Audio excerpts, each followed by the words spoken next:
सविस्तर महामुंबई महाराष्ट्र दिनाच्या आणि कामगार दिनाच्या मी सगळ्यांना शुभेच्छा देतो। 63 वर्ष झाली मराठी माणसांना आणि महाराष्ट्रानं मुंबई ही आपली राजधानी मिळवली। ही आंदण म्हणून मिळालेली राजधानी नाही, ही आपण सगळ्यांनी लढा देऊन मिळवलेली राजधानी आहे, असंही उद्धव ठाकरे यांनी बीकेसी इथल्या वज्रमूठ सभेत सांगितलं।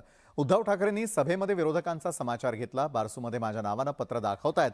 उद्धव ठाकरेंनी ही जागा सुचवलेली होती। माझ्या पत्रात तिथे पोलिसांना घुसवा, लाठ्या मारा, अश्रुधूर सोडा असं लिहिलं का, असा सवाल त्यांनी विचारला। तर येत्या 6 मे रोजी बारसूला जाणार असून कोण अडवतो तेच पाहतो असं म्हणत त्यांनी राणेंवर निशाणा साधलाय। हिंदुत्व गोमूत्रधारी नाही, आमचं हिंदुत्व राष्ट्रीयत्व असल्याचं त्यांनी ठणकावून सांगितलं। या वज्रमुठीचा हिसका गेल्या काही दिवसात आपण पाहिलेला आहात। विधान परिषदा असतील, काल परवाच्या सगळ्या मार्केटच्या निवडणुका असतील, कसब्याची निवडणूक असेल, जिथे जिथे अगदी अंधेरीची निवडणूक असेल, या सगळ्या निवडणुकांमध्ये आपण सगळ्यांनी मिळून त्यांना चारी मुंडे चित केलेले आहे। ही वज्रमुठ आहे। तो काय पाक व्याप्त काश्मीर नाहीये किंवा आणखीन कुठेतरी बांगलादेश नाहीये। माझ्या महाराष्ट्रामधला तो रत्नागिरी मधला माझा भाग आहे आणि मी तिकडे जाणार। मी 6 तारखेला पहिल्या प्रथम बारसूला जाणार आणि त्याच्यानंतर संध्याकाळी महाडच्या सभेला जाणार। बारसूमध्ये सुद्धा माझ्या नावाने पत्र दाखवत आहेत, उद्धव ठाकरेंनीच ही जागा सुचवली। हो, सुचवली होती, आपल्या सरकारने सुचवली होती, पण त्या पत्रामध्ये असं कुठे लिहिलंय का की पोलिसांना घुसवा, लाठ्या चालवा, अश्रुधूर सोडा, वेळ प्रसंगी गोळ्या चालवा, पण रिफायनरी करा, असं माझ्या पत्रात लिहिलंय? संजय राऊत सुद्धा जे बोलतात, पण ते ज्या भाषेत बोलतात त्या भाषेत बोलत नाही। आम्ही तुमचा मान ठेवतो, ही महाराष्ट्राची संस्कृती आहे, पण तुम्ही तुमच्या त्या तीनपाटांना त्यांना जी भोका पडले त्याचे जरा बुचं घाला, म्हणजे मग सगळं काही चांगलं होईल। तुमची लोक वाटेल ते बोलणार, मग तुमची लोक बोलल्यानंतर आमची लोक सुद्धा बोलणारच। 91 वेळा शिव्या दिल्या, किती शिव्या मोजणारी, किती सभ्य माणसाची। एकदा झालं, दोनदा झालं, तीनदा झालं, चारदा झालं, 91 वेळा शिव्या दिल्या। मला मोदी साहेबांना सांगायचे की मोदी साहेब, मी शिव्या देण्याचं समर्थन करत नाही, देता येतात, पण समर्थन नाही करत। पण तुम्हाला ज्या वेळेला असं वाटतं की काँग्रेस मला शिव्या देते, मग तुमची भोकं पडलेली तीनपाट मला, आदित्यला, माझ्या कुटुंबियांना जे रोज बोलतायत त्याच्याबद्दल तुमचं तोंड का गप्प बसलात तुम्ही? मुंबई तर तोडू शकत नाही, कारण त्याच वेळेला शिवसेना प्रमुखांनी जो इशारा दिला तो आज सुद्धा आम्ही देतोय की जो कोणी महाराष्ट्रापासून मुंबई तोडेल, तो कोणी जरी असला तरी त्याचे तुकडे केल्याशिवाय आम्ही राहणार नाही, हा आमचा जाहीर इशारा आहे। पण मुंबई तोडता येत नाही म्हणून मुंबईला मारून टाकायची, मुंबईची हत्या करायची, हे यांच्या भांडवलदारी वृत्तीचे मनसुबे आहेत। आणि आपले मिंधे बाळासाहेबांचे विचार, कसले डोंबल्याचे बाळासाहेबांचे विचार, जर बाळासाहेबांचे विचार तुझ्या धमन्यामध्ये 1 कण जरी शिल्लक असता तर तू पहिली गद्दारी केलीच नसती। आणि गद्दारी केल्यानंतर जे डोळ्या देखत मुंबई आणि महाराष्ट्राची अवहेलना चाललेली आहे, जे आता अजितदारांनी सांगितलं, देखो महाराष्ट्र देखो। मुख्यमंत्री एकनाथ शिंदेंनी ठाण्यामधील कळवा इथल्या मराठी बाणा या कार्यक्रमाला उपस्थिती लावलेली होती। यावेळी बोलताना मुख्यमंत्र्यांनी विरोधकांवर जोरदार पलटवार केलाय। अनेकांना मुख्यमंत्री पदाची स्वप्न पडू लागलेली आहेत। आम्ही आरोपांना कामातून उत्तर देतो, एकनाथ शिंदे तुम्हाला कामातूनच उत्तर देईल। आमच्या कामामुळे अनेकांना पोटदुखी सुरू झालेली आणि त्यासाठीही आपला दवाखाना सुरू आहे, असा टोला मुख्यमंत्र्यांनी लगावलाय।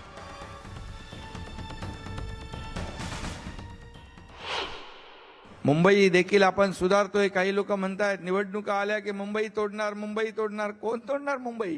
मुंबई तोडण्याची हिम्मत कुणी करूच शकत नाही, ती करता येणार नाही।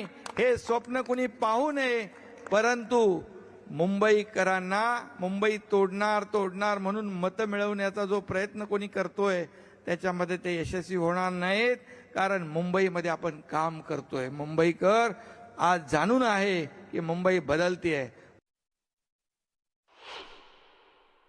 मुंबईचं उदाहरण यासाठीच देतोय की मुंबई हे आंतरराष्ट्रीय दर्जाचं आपलं शहर आहे. देशातून विदेशातून जगभरातून लोक येतात आणि म्हणून मुंबईला तुम्ही जाता बघा संध्याकाळी काय सगळं दिसतंय रोषणाई. त्यामुळे ही पोटदुखी सुरू झाले. ज्यांचा पोटदुखी सुरू झाले आणखी पोटदुखी वाढेल म्हणून बाळासाहेब ठाकरे आपला दवाखाना पण आम्ही करून ठेवलाय. जा मोफत औषध घ्या तिकडे जाऊन. आरोपाला हा एकनाथ शिंदे आरोपाने उत्तर देणार नाही, हा कामाने उत्तर देईल. तुम्ही आरोप करा, डबल काम आम्ही करत राहू. आणि म्हणून या जनतेला, या महाराष्ट्रातल्या जनतेला आरोप प्रत्यारोप खालच्या दर्जाची भाषा आवडत नाही. ही आपली संस्कृती नाही. आणि एकनाथ शिंदेकडून असं कधीही आरोपाला तुमच्या भाषेत उत्तर दिलं जाणार नाही. एकनाथ शिंदे तुम्हाला कामातून उत्तर देईल. त्या म्हणजे इलेक्शन स्ट्रॅटेजी आहे. निवडणुका आल्या की मग मुंबई तोडण्याची भाषा करायचा प्री प्लॅन आहे. दरवर्षीचा निवडणुकीच्या आधीचा प्लॅन आहे. तुम्ही सगळे तुमचे विजल्स काढून बघा. इलेक्शनच्या आधी 6 महिने मुंबई तोडण्याची भाषा केली जाते. लोकांना सहानुभूती घेऊन मतं घेण्याचे प्रयत्न करतात. परंतु मुंबईतील जनता दुधखोळी नाही आहे. यांचा डाव मुंबईतील जनतेला माहिती आहे आणि आम्ही यांच्याबरोबर काम केलं आहे. आम्ही सुद्धा त्यामध्ये होतो. यांच्यामुळे आदेशामुळे आम्ही सुद्धा म्हणायचो मुंबई तोडणार मुंबई तोडणार. आदेशांचा असायचा. निवडणुकीमध्ये मराठी माणसांची मतं घेण्याकरता हा सगळा बनाव आहे. गेल्या काही दिवसांपासून अजित पवार मोठा राजकीय भूकंप करणार असल्याची चर्चा होती आणि त्यामुळे अजित पवार महाविकास आघाडीच्या बीकेसीतील वज्रमूठ सभेला येणार की नाही याबाबत तर्कवितर्क सुरू होते. मात्र विरोधी पक्षनेते अजित पवार वज्रमूठ सभेला पोहोचले. यावेळी अजित पवारांनी सभेला संबोधित करताना सत्ताधाऱ्यांवर जोरदार निशाणा साधला. अजित पवारांनी मुख्यमंत्री शिंदे यांना लक्ष्य केलं. हे घोटाळा करून सत्तेत आलेले मुख्यमंत्री आहेत, त्यामुळे बोलतानाही त्यांचा घोटाळा होतोय अशी टीका अजित पवारांनी केली. अवकाळी पाऊस, कायदा सुव्यवस्था, जाहिरातबाजी आणि गुंडगिरी यासह विविध मुद्द्यांवरूनही अजित पवारांनी सरकारवर निशाणा साधला. यावेळी बोलताना त्यांनी नितेश राणेंवरही नाव न घेता टीका केली. उद्धव ठाकरे साहेब काल का परवाच काही उद्योगपतींच्या समोर भाषण चाललंय. आम्ही मुंबईमध्ये 350 किलोमीटर मेट्रो लाईन टाकली. 350. आता कशाला 350 म्हणतायत कोणाला माहिती. अहो साहेब, तुम्ही राज्याचे 13-14 कोटी जनतेचे प्रमुख आहात. जर जमत नसेल तर नोट काढा, ती नोट वाचा, काही बिघडत नाही.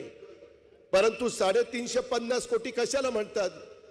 गणित सोडवणारी मुलं तर तोंडात बोटच घालतील.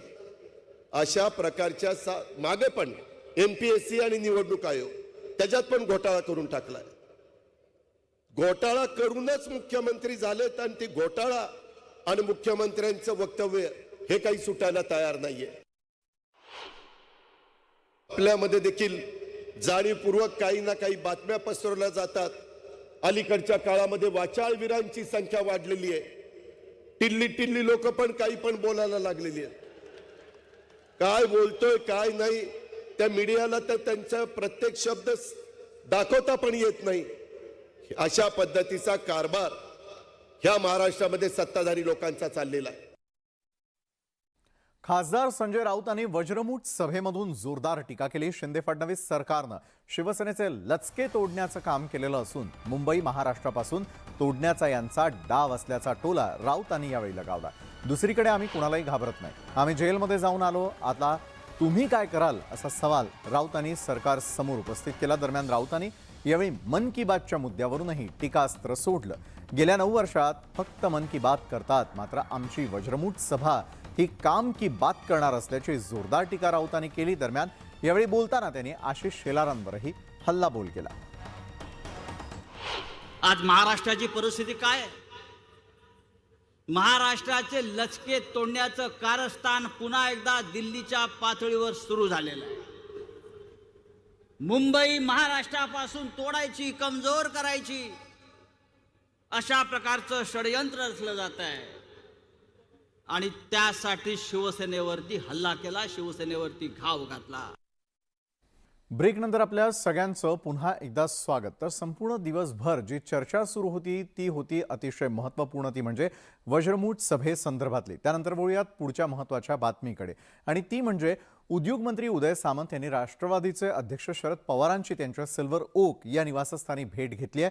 बारसू प्रकल्पाबाबत शरद पवारांसोबत सविस्तर चर्चा केल्याची माहिती उदय सामंत यांनी दिली. बारसूमधील वस्तुस्थिती पवारांना सांगितलेली असून बारसू सोडून इतर कोणत्याही विषयांवर चर्चा केलेली नाही असंही सामंत यांनी सांगितलं.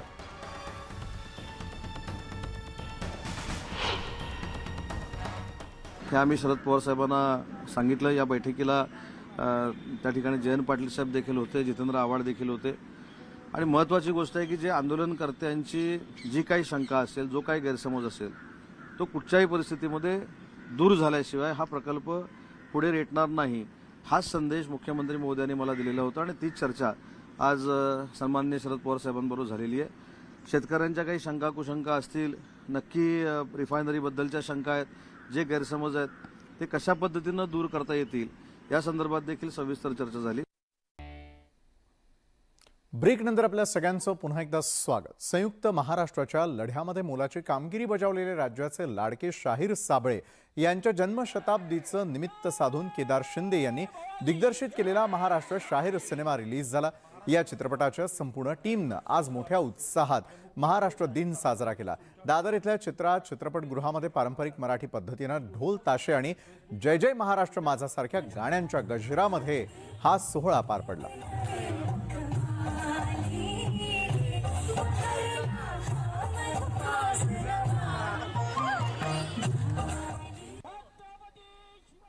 तर या होत्या संपूर्ण दिवसभरात मुंबई आणि उपनगरात आतापर्यंत घडलेल्या अतिशय